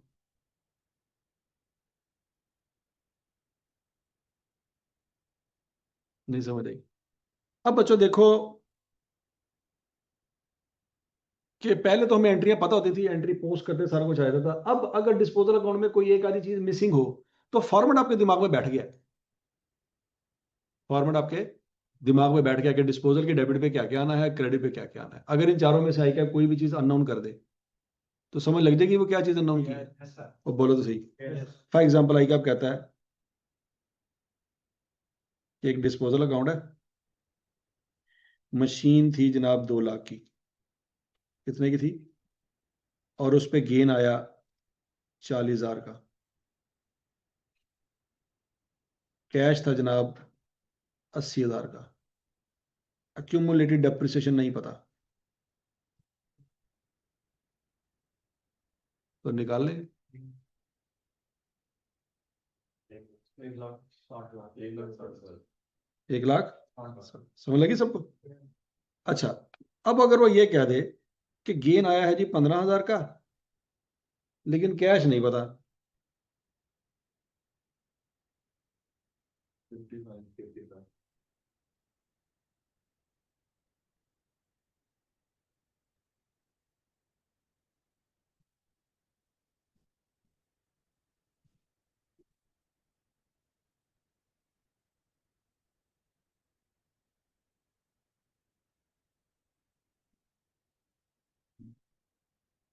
समझ लगी? और अगर सारा कुछ बता दे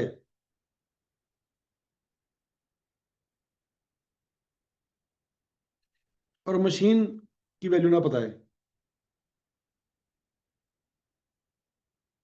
अब तो डिस्पोजल के अकाउंट में किस साइड पे क्या आना है ये दिमाग में बैठ गया कि नहीं बैठ गया? इन चारों में से आई कैप कुछ भी अननोन कर दे तो आपको पता चलेगा यार ये निकाल सकते हैं। नहीं समझ आ रही? इन चारों में से कोई भी चीज अननोन हो तो ये आप निकाल सकते हैं। गेन किस साइड पे आएगा? Debit side. यहाँ तक की बात सुन लगी बच्चों? और अगर लॉस आ गया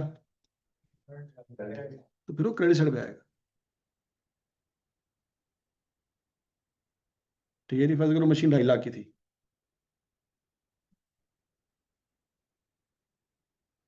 अब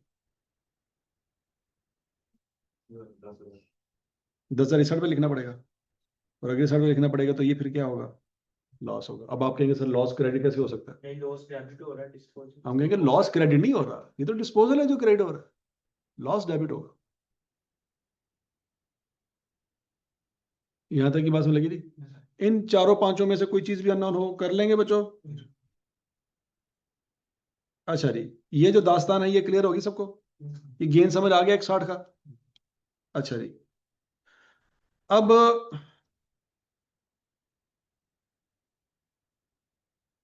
इस साल में जो मशीन आनी थी वो रिकॉर्ड कर ली, जो मशीन जानी थी वो भी रिकॉर्ड कर ली, तो बच्चों यहां से कैडर निकाल सकते हैं हम?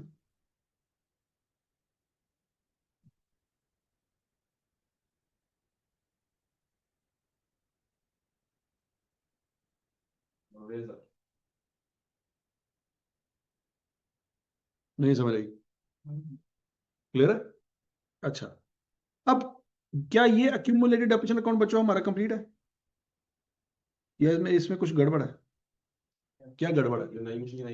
हर साल जो डेप्रिसिएशन लिया करते थे, नजर आ रहा है आपको? वो अभी तक 2015 वाले साल में नहीं ली। बुराडोन लिख लिया है, डिस्पोजल भी लिख लिया है, लेकिन डेप्रिसिएशन मिसिंग है। मिसिंग है ना कि नहीं मिसिंग? तो बच्चों क्या आप 2015 की डेप्रिसिएशन निकाल सकते हैं? तो 2015 की डेप्रिसिएशन तो निकालें।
हाँ जी, हो गया जी? क्या आंसर आया? अच्छा जी, अब जरा देखते हैं बच्चों, 2015 में हमारे पास मशीन नंबर 1 थी कि नहीं थी? मशीन नंबर 1 थी, 2 भी थी, 9 महीने तक तो थी ना, 3 भी थी, और 4 भी आ गई। ऐसी है, ये 4 मशीन नंबर 4 ये वाली। लेकिन 4 डेफिनेटली पूरा साल नहीं थी, 3 महीने के लिए थी। ऐसी है। तो बच्चों मशीन नंबर 1 और 3 तो पूरा साल थी। आप चाहें तो दोनों को अलग-अलग कैलकुलेट कर लें, आप चाहें तो इकट्ठा कैलकुलेट, आपकी मर्जी है। तो आपने अलग-अलग किया कि इकट्ठा किया है?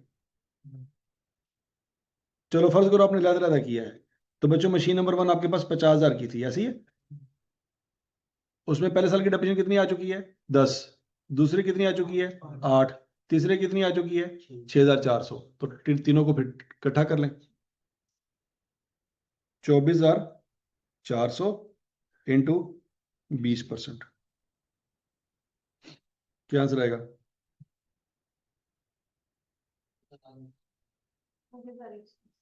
5,120। मशीन नंबर 1 साइड पे हो गई।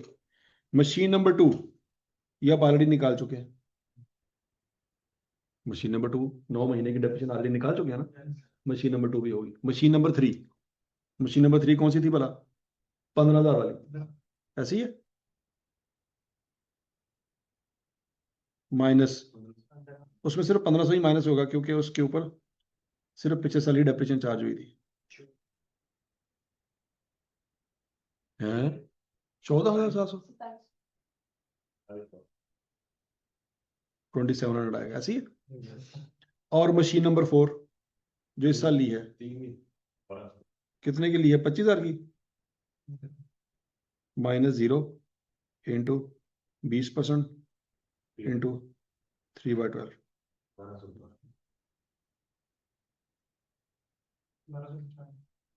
1,200 की 1,250। तो 1,200 क्यों क्या?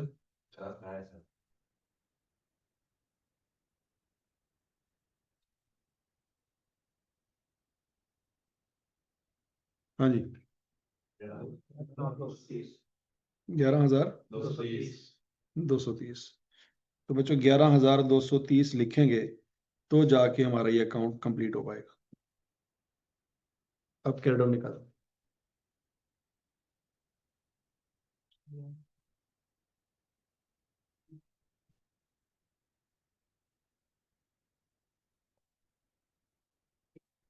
₹34,970, 34970। ठीक है जी, ये आपका क्रेडिट बैलेंस आ गया यहाँ पे, और ये आपका क्रेडिट बैलेंस आ गया यहाँ पे, और ये आपका गेन निकला है। समझ लगी जी? अच्छा, सवाल में देखो उसने मांगा क्या है। प्रिपेयर 2015 का मशीनरी अकाउंट, समझ आ गया जी आपको? प्रोविजन फॉर डेप्रिसिएशन अकाउंट बना लिया हमने। और क्या मांगा उसने? Disposal account. All workings are to be shown, depreciation is provided on time basis. तो हमने टाइम बेसिस पे कैलकुलेट की है ना सारी, मंथ वाइज। समझ लगी जी? तो ये उसने सवाल मांगा था, तो ये हमने सवाल कर लिया है। यहाँ तक कोई मसला? कोई मसला नहीं है। अच्छा बच्चों, अब अगला सवाल, ध्यान से मेरी बात सुनना। क्या उसने रिक्वायरमेंट में हमसे मांगा था कि 2012, 13 और 14 की डेप्रिसिएशन कैलकुलेट करो? उसने नहीं मांगा था। उसने हमसे एक्यूमुलेटेड डेप्रिसिएशन का अकाउंट मांगा तो था, लेकिन किस साल का मांगा था? 15 का मांगा था, 12, 13, 14 का नहीं मांगा था। तो फिर हमने 12, 13, 14 के पंगे क्यों लिए हैं? हमने 12, 13, 14 की कैलकुलेशन की, जब उसने 15 की मांगी थी तो हमने 12, 13, 14 पे टाइम वेस्ट क्यों किया? क्योंकि बच्चों अगर 12, 13, 14 की कैलकुलेशन ना करते तो हमारे पास ये ब्रॉड डाउन ना आता। ये ब्रॉड डाउन आएगा तो ये बाकी का काम होना था। ब्रॉड डाउन ही ना होता तो बाकी का काम कैसे कंप्लीट करते? हाँ, ये हो सकता था कि हम 12, 13, 14 के अकाउंट ना बनाते, वर्किंग कर लेते, तो ये जो हमने टाइम यहाँ पे लगाया ये हमारा सेव हो जाता। क्या यहाँ तक की बात समझ लगी? समझने के लिए तो ये अकाउंट बहुत अच्छी बात है, ये अकाउंट समझना आना चाहिए। समझ भी आ गया, सब कुछ ठीक हो गया, सब सेट है। लेकिन मसला ये है कि सवाल 8 नंबर का था और 1.5 घंटा लग गया। तो फिर एक ही सवाल होगा बड़े अच्छे तरीके से, 8 में से आई का 8 तो दे देगा, लेकिन क्या उससे पेपर पास हो जाएगा? स्यापा ही है। ठीक हो गया? तो बच्चों अगर आई कैप ने हमें कहा है कि 2015 का अकाउंट बनाओ, तीनों अकाउंट से 2015 की मांगे, मशीनरी अकाउंट भी, अक्यूमुलेटेड डेप्रिसिएशन अकाउंट भी, और डिस्पोजल अकाउंट भी। तो डिस्पोजल तो चलो बनना ही 15 का था, लेकिन अक्यूमुलेटेड डेप्रिसिएशन अकाउंट के ऊपर हमने 12, 13 और 14 का जो अकाउंट बनाया वो टाइम वेस्ट किया है। हाँ, हम ये कर सकते थे कि हम इसकी कैलकुलेशन कर लेते सारी की सारी, ये वाली कैलकुलेशन कर लेते सारी,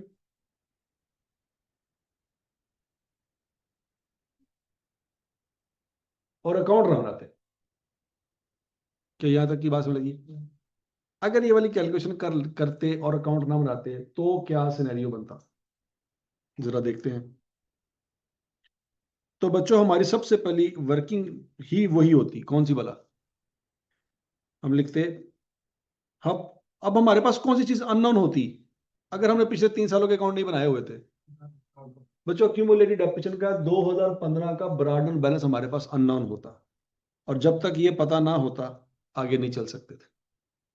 तो फिर हम सबसे पहले वर्किंग क्या लिखेंगे? कैलकुलेशन ऑफ ओपनिंग बैलेंस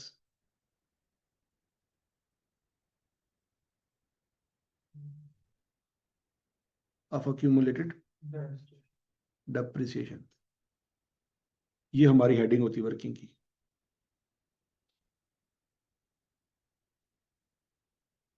क्या ये बात सबको समझ आई? और उसमें हम दास्तान शुरू करते 2012 से। 2012 में हमारे पास एक ही मशीन थी, कौन सी? 50,000। उसमें माइनस करते 0, मल्टीप्लाई करते 20, पूरा साल इस्तेमाल हुई है तो आंसर आया था हमारे पास 10,000। यहाँ तक की बात समझ आ गई? ओके। और 2013 में हमारे पास ये मशीन भी होती,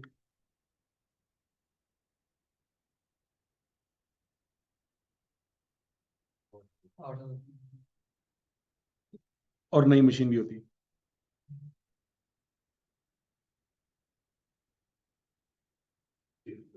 लेकिन वो 6 महीने चली होती। क्या आंसर आ जाता? 2,000। फिर 2014 की बात करते, और 2014 में हमें पता है चूंकि ये दोनों मशीनें पूरा साल चलनी है, तो इन दोनों को हम इकट्ठा भी कर सकते हैं। माइनस 20,000 इंटू 20%, आंसर क्या रहेगा? 10,000। लेकिन 2014 में एक और मशीन ली थी, कितने की? 15,000 की, चूंकि उसमें पहला साल था, इंटू 20%, क्या आंसर आएगा? 1500। तो 2014 हमारा कवर हो जाता। बच्चों सबको टोटल करो।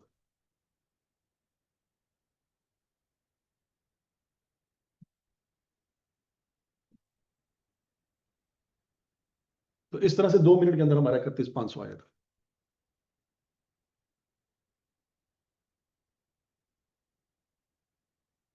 और समझ आई बात की? तो ये 2012, 13 और 14 के अकाउंट हमें ना बनाने पड़ते हैं, हम शुरू ही 2015 से करते, और 2015 का हमारे पास ओपनिंग बैलेंस ना होता तो हम वो कैलकुलेट कर लेते, और कैलकुलेट कर लेते तो साथ वर्किंग नंबर 1 का हवाला दे देते कि 31,500 कहाँ से आ रहा है? वर्किंग नंबर 1 से आ रहा है। समझ लगी? अब स्यापा ये है कि इस तरीके से आपने कर तो लिया, बहुत अच्छा अच्छा काम, जल्दी जल्दी में कर लिया। अब यहाँ पे हर मशीन की अलग से आपके पास डेप्रिसिएशन नहीं है। क्या मशीन नंबर 2 की हर साल की अलग अलग डेप्रिसिएशन है आपके पास? ढूंढो जरा। 13 की तो होगी मेरा ख्याल है, 14 की नहीं होगी, ऐसी है। अच्छा, तो आपने 31,500 निकाल लिया वर्किंग नंबर 1 से, बहुत अच्छी बात है, माशाल्लाह, वेल वेल डन। लेकिन जब आप डिस्पोजल वाली वैल्यू निकालोगे 7760, यहाँ पे तो बड़ा आसान था 7760 निकालना। वो कैसे? आपके पास 13 की लादा थी, 14 की लादा थी, 15 की आपने लादा कैलकुलेट कर ली, सबको इकट्ठा कर लिया, 7760 आ गया। याद है कुछ कुछ? लेकिन जब आप इस तरह से करेंगे ना तो आपके पास 7760 नहीं आएगा इस तरह से। अब फिर आपको क्या करना पड़ेगा? आपको वर्किंग नंबर 2 अलहदा से करनी पड़ेगी।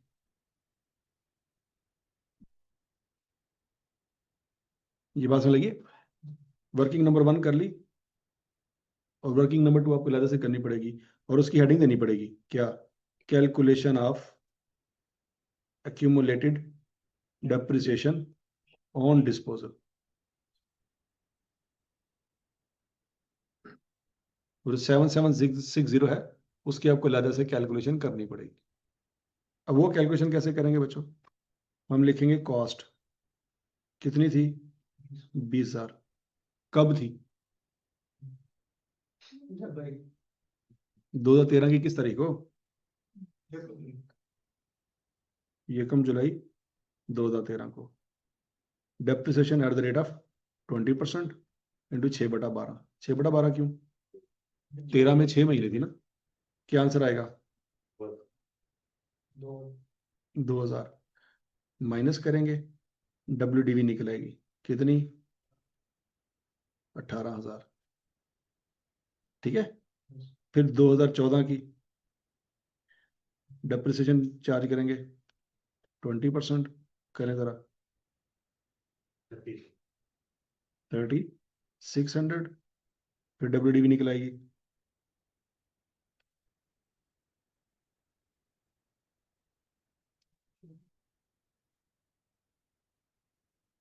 कितनी निकलेगी?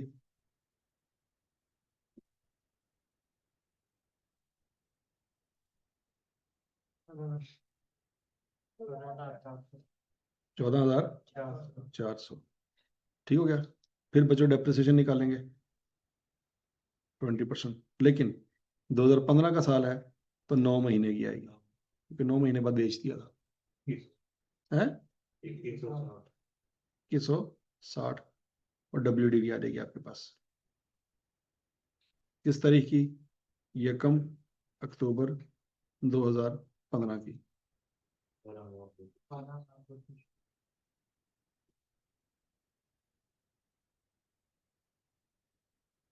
क्या? लेकिन ये तो WDV आई है, हमें तो चाहिए थी क्यूमुलेटेड डेप्रिसिएशन। तो बच्चों कॉस्ट माइनस एक्यूमुलेटेड डेप्रिसिएशन करते हैं तो WDV आ जाती है। तो बोलो तो सही।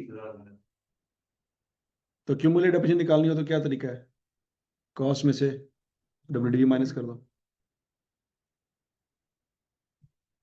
कॉस्ट कितनी है? 20,000। WDV कितनी है?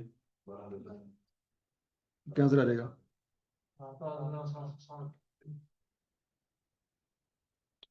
तो 7760 हमारे पास आंसर आ जाएगा, लेकिन साथ हवाला में वर्किंग देंगे, वर्किंग नंबर 2। तरीका वारदा समझ आ रहा है? अगर आप ये वाला काम नहीं करना चाहते, ना करो। ये वाला काम नहीं करना चाहते, ना करो। तो आपको क्या करना पड़ेगा बच्चों? ओपनिंग बैलेंस निकालना पड़ेगा इस तरीके से। समझ आ रही है ना कि नहीं समझ आ रही? और फिर डिस्पोजल की बात पता नहीं होगी, तो फिर डिस्पोजल की वर्किंग आपको इस तरह से करनी पड़ेगी। डिस्पोजल की एक्यूमुलेटेड डेप्रिसिएशन की कितनी आएगी वो आपको करनी पड़ेगी। समझ लगी बात कि नहीं समझ लगी?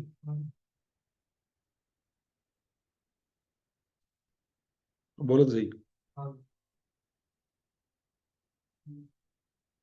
अब आप कहेंगे सर जी, जब आपके पास हर एक एसेट की अलग से डेप्रिसिएशन नहीं है, तो फिर 2015 की डेप्रिसिएशन जो आपने 11,230 निकाली है, ये भी नहीं आप निकाल सकते।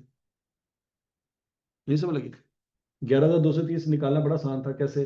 50,000 में से 24,400 माइनस कर दिया, 15,000 में से 1,500 माइनस कर दिया, 20,000 में से 5,600 माइनस कर दिया, 25,000 में से 0 माइनस कर दी। हर किसी की अलग अलग डिटेल थी, तो आपने ये कर लिया, आंसर निकला 11,230। तो जब आपके पास अलग डिटेल ही नहीं होगी, तो 2015 का आंसर भी नहीं आ सकता। समझ लगिए? तो बच्चों फिर हमें इसका मतलब है 2015 की भी किसी और तरीके से फिर आंसर निकालना पड़ेगा। उसके लिए करेंगे वर्किंग नंबर 3। यहाँ पे हेडिंग क्या देंगे? Calculation of depreciation expense for the year 2015। ये बच्चों अच्छी तरह से याद रखनी है आपने, ये फॉर्मेट बहुत इंपॉर्टेंट है, ये फ्यूचर के तमाम सवालों में इस्तेमाल होना। ठीक है? इसमें सबसे पहली हेडिंग होगी opening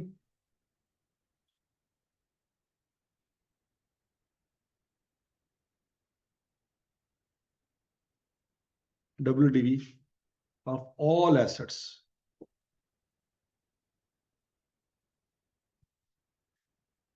opening WDV of all assets, ये कैसे निकालनी है बच्चों? आपके पास कॉस्ट है कि नहीं है? तो बोलो तो सही। और आपने ओपनिंग एक्यूमुलेटेड डेप्रिसिएशन भी निकाली कि नहीं निकाली? तो बच्चों आपने ओपनिंग WDV निकालनी है, तो क्या तरीका है? ओपनिंग कॉस्ट में से ओपनिंग एक्यूमुलेटेड डेप्रिसिएशन माइनस कर दें। क्या आंसर आएगा?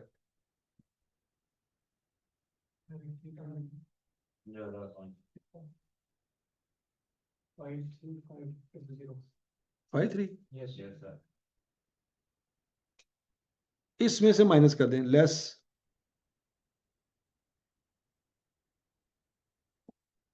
Opening WDV of disposal. वो कहां से? वो आपने वर्किंग नंबर 2 में निकाली हुई है। ये एक्यूमुलेटेड डेप्रिसिएशन ऑफ डिस्पोजल याद है ना आपको? इसमें से ओपनिंग WDV और डिस्पोजल, ओपनिंग WDV से क्या मुराद है? जो 1 जनवरी 15 वाले दिन थी, तो 1 जनवरी 15 को वही WDV होगी जो 31 दिसंबर 14 वाले दिन थी। देखो जनवरी के बैलेंस में से जनवरी का बैलेंस ही माइनस हो सकता है, जनवरी के बैलेंस में से अक्टूबर का बैलेंस नहीं माइनस हो सकता। नहीं बात सुनेगी? ये किस तरीका बैलेंस है?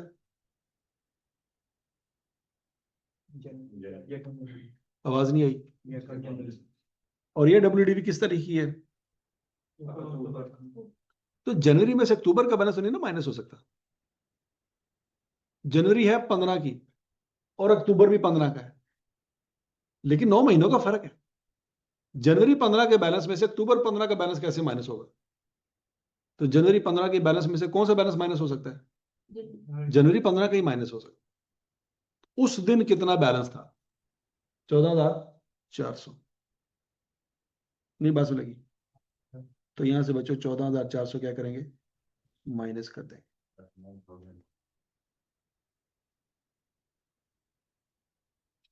तो ये हमारे पास आ जाएगा opening WDV of remaining assets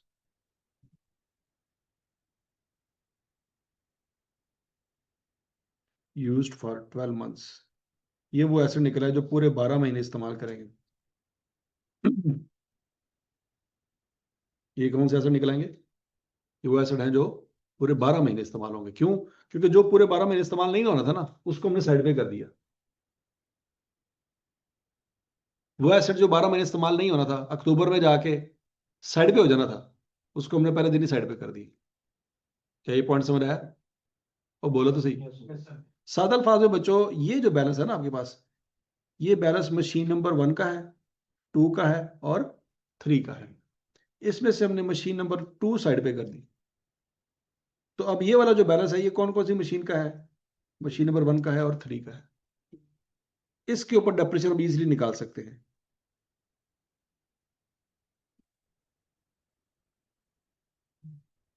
twenty percent निकालें, 7,820। अब बच्चों, अगर आपने चेक करना हो ना ये बात ठीक है या गलत है, तो आप इधर देख लो। मशीन नंबर 1 और मशीन नंबर 3, ये कौन सी मशीन है भला? 1। और ये कौन सी मशीन है भला? 3। ये कौन सी मशीन थी भला? 2। और ये मशीन कौन सी थी? 4। तो मशीन नंबर 1 और 3 को टोटल करें जरा। 7,820। तो 7,820 तक हम पहुंच गए। नहीं समझ रहे? सब फ्राई हो गया और बेड़ा गर्क हो गया कि बचत हो गई थोड़ी जी। मुझे लगता पे होनी अद्धे घंटे बाद तुसी कहना है फिर वन रहन दो, टैक्स ही ठीक है गला है। वो समझ लगी है? ये सवाल हम 2-3 एंगल से कर रहे हैं ताकि हम उस तरीके तक पहुंच जाएं जो हमने कंटिन्यू रखना है। ये बातें बाकी समझ आई थी कि नहीं आई थी? ये समझ आई तो है, लेकिन लेंथी बहुत है। बाकी बातें पेपर में करें अल्हम्दुलिल्लाह, बहुत अच्छी बात है, लेकिन फिर यही होंगी, पेपर नहीं होगा। ठीक है। हमारा मसला ये है कि हमने कम टाइम में ज्यादा काम करना है, तो उसके लिए हमें कुछ ना कुछ शॉर्टकट सोचने पड़ने हैं, उस शॉर्टकट को फॉलो करना पड़ना है। तो 7,820 तक की बात समझ आएगी बच्चों? अब अगला पॉइंट, इसमें कुछ ऐड करना पड़ना है। जैसे कि इस 7,820 में हमने 2 चीजें ऐड की, अगर आप गौर से देखो, 2 चीजें ऐड की है ना। कौन कौन सी? मशीन नंबर 2 और मशीन नंबर 4। ऐसी है, तो वही यहाँ पे ऐड करना पड़ेगा, तो आंसर आएगा ना हमारा। तो मशीन नंबर 2 है basically depreciation expense on disposal. और मजे की बात ये आपको कैलकुलेट करने की जरूरत नहीं है, ये आपके पास मौजूद है। कहाँ मौजूद है? ये वर्किंग नंबर 2। सोचो जरा, 2,160 आपने निकाला वो ऑलरेडी, कि नहीं निकाला वो? वही यहाँ पे लिख देना आपने। और जो आपको काम एक्स्ट्रा करना पड़ेगा वो सिर्फ और सिर्फ एडिशन पे करना पड़ेगा।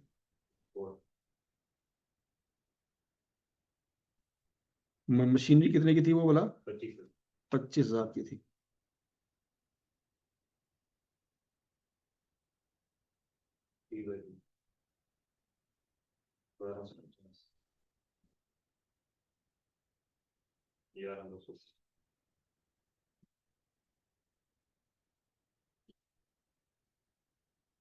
तो 11,230 हमारा आंसर आ जाएगा।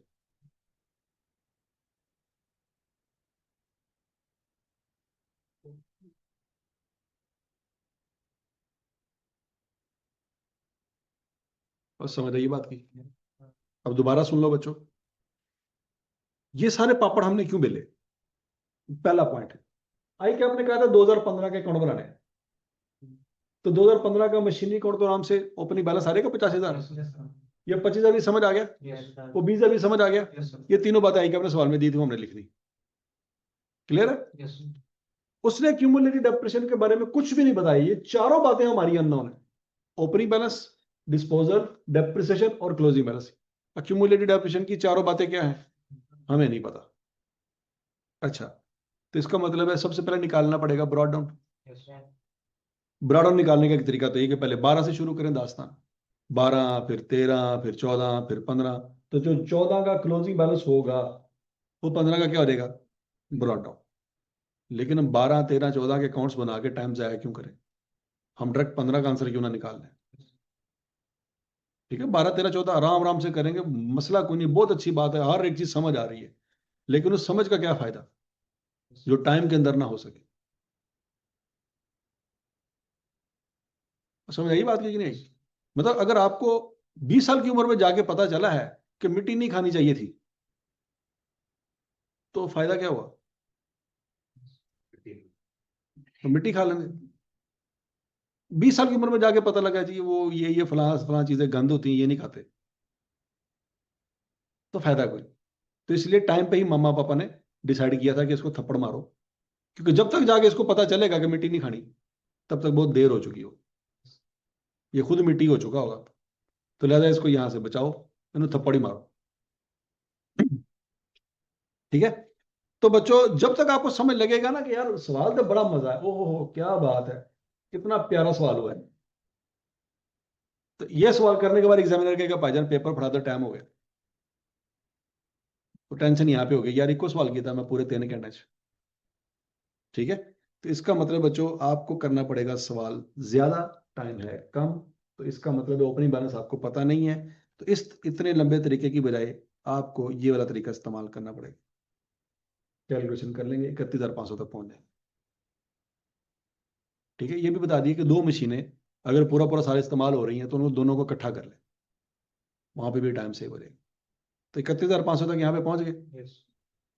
ठीक हो गया नहीं, 31,500 ने लिख लिया। अब अगला काम डेप्रिसिएशन एक्सपेंस निकालना है कि डिस्पोजल निकालना है, पहले का निकालें। पहले डेप्रिसिएशन एक्सपेंस की कैलकुलेशन करेंगे, पहले डिस्पोजल की कैलकुलेशन करें, दोनों में से तय करें जल्दी जल्दी शाबाश। 11,230 निकालेंगे, 7,760 निकालें। डिस्पोजल की वर्किंग दूसरी करनी पड़ेगी, वो बाद में होगी, क्योंकि उस वर्किंग में ये वाली वैल्यू इस्तेमाल होनी है। तो पहले कौन सी वर्किंग करनी पड़ेगी, डिस्पोजल की एक्यूमुलेटेड डेप्रिसिएशन निकालनी पड़ेगी, वो वर्किंग एंड पे होगी। ये भी हमने तय करना है कि कौन सा काम पहले करना, कौन सा काम बाद में करना। ठीक है। तो डिस्पोजल की वर्किंग करने का तरीका क्या है बच्चों, कॉस्ट लिखें, डेप्रिसिएशन माइनस करें, फिर डब्ल्यूडीवी, फिर डेप्रिसिएशन माइनस, फिर डब्ल्यूडीवी, फिर डेप्रिसिएशन माइनस, फिर डब्ल्यूडीवी। यही तरीका जो मैंने समझाया यही करना है, क्योंकि तमाम अवेलेबल तरीकों में से ये सबसे बेहतरीन तरीका है। आप अगर अपने जुगाड़ लगा के कल को पंगे शंगे लेके जब फाइनल कंक्लूजन पे पहुंचेंगे ना कि यार क्या करना चाहिए, तो वो यही है।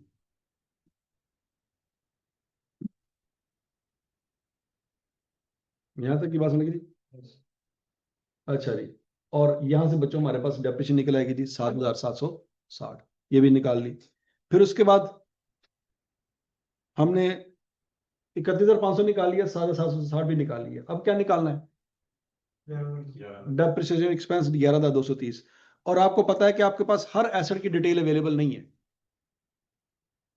हर एसेट की डिटेल अवेलेबल, मतलब इस तरह से आप कैलकुलेशन नहीं कर सकते जिस तरह से आपने की हुई है। हर मशीन की अलग अलग कैलकुलेशन इस तरह से नहीं कर सकते। लेकिन आपके पास एक और तरीका भी है, क्या आपके पास टोटल एसेट की वैल्यू पता है 85,000 है, और आपने क्यूमुलेटेड डेप्रिसिएशन का ओपनिंग बैलेंस भी निकाल लिया, वो कितना है 31,500। उनको माइनस करो, डब्ल्यूडीवी निकालो। फिर इसमें से वो एसेट की डब्ल्यूडीवी साइड पे कर दो जो ड्यूरिंग द ईयर सेल हो गया, तो कितनी है जी 14,400। मतलब ऊपर जो डब्ल्यूडीवी है वो 3 एसेट की है, कौन कौन सी, एसेट नंबर 1, 2 एंड 3। तो जो एसेट बेच दिया वो कौन सा बेचा है, एसेट नंबर 2, उसको साइड पे कर दो। पीछे कौन से एसेट बच गए, एसेट नंबर 1 एंड 3, उस पर रेट लगाओ, आपके पास आंसर आ जाएगा 7820।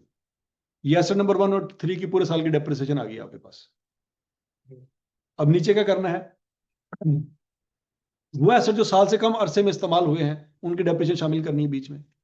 तो एक तो डिस्पोजल वाला है वो 9 महीने चला, और एक एडिशन वाला है वो 3 महीने चला।